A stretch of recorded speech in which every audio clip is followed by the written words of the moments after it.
In the last video, we discussed how gases and solids differ in their solubility in solutions that vary in temperature. So in this video, we're going to look at using what's called a solubility curve, which is basically a graph, to determine the solubility of different substances. So this graph, the y-axis, shows the grams of solute that are dissolved in 100 grams of water, and the x-axis is change in temperature. So the gases are represented by these dotted lines, and as the temperature goes up, the solubility, as indicated by this negative slope, goes down for gases, and for solids it is just the opposite. As the temperature goes up, these straight lines show that the solubility of solids goes up.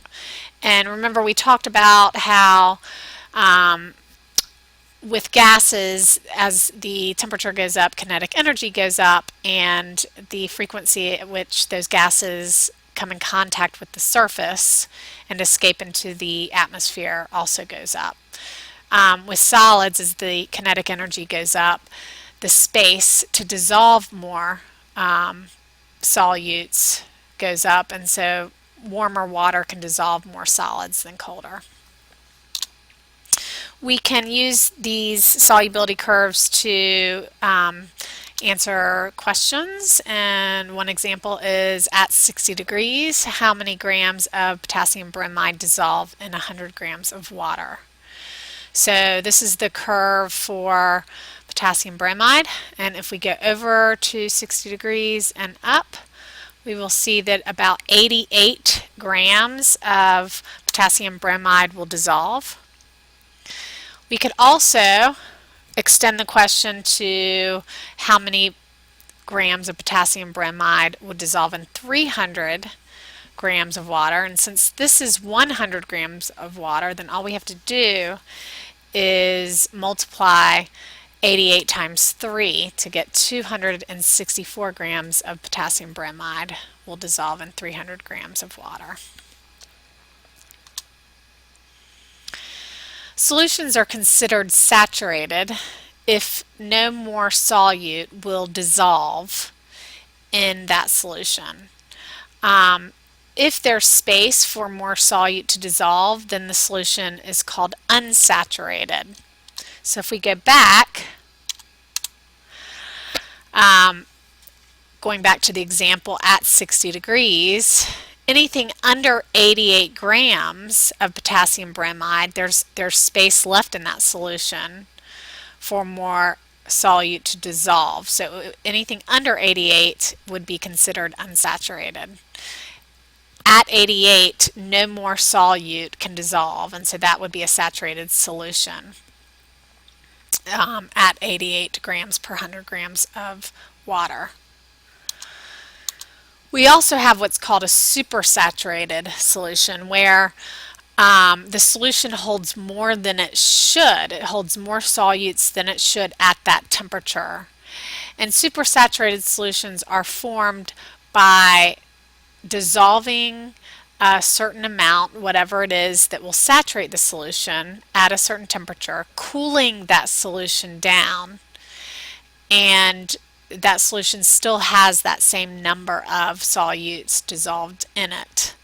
A good example of where we see this in nature is in the formation of honey, whereas bees collect nectar and pollen, they bring that sugar back to the hive, and their wings, the beating of their wings generates heat, and that heat will raise the temperature, and higher temperatures dissolve more, in this case, nectar or sugar.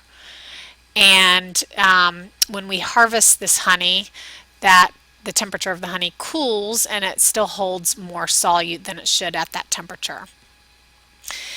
And if you are a consumer of honey, then you know, you've probably seen that it tends to crystallize.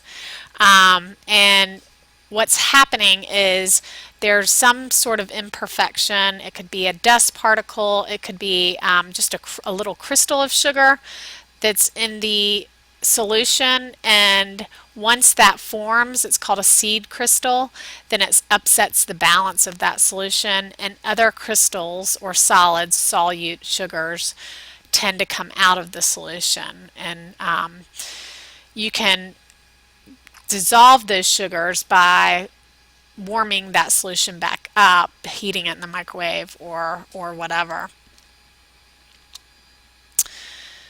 So we can determine whether or not solutions are saturated, unsaturated, or supersaturated by using the solubility curve, answering an example question.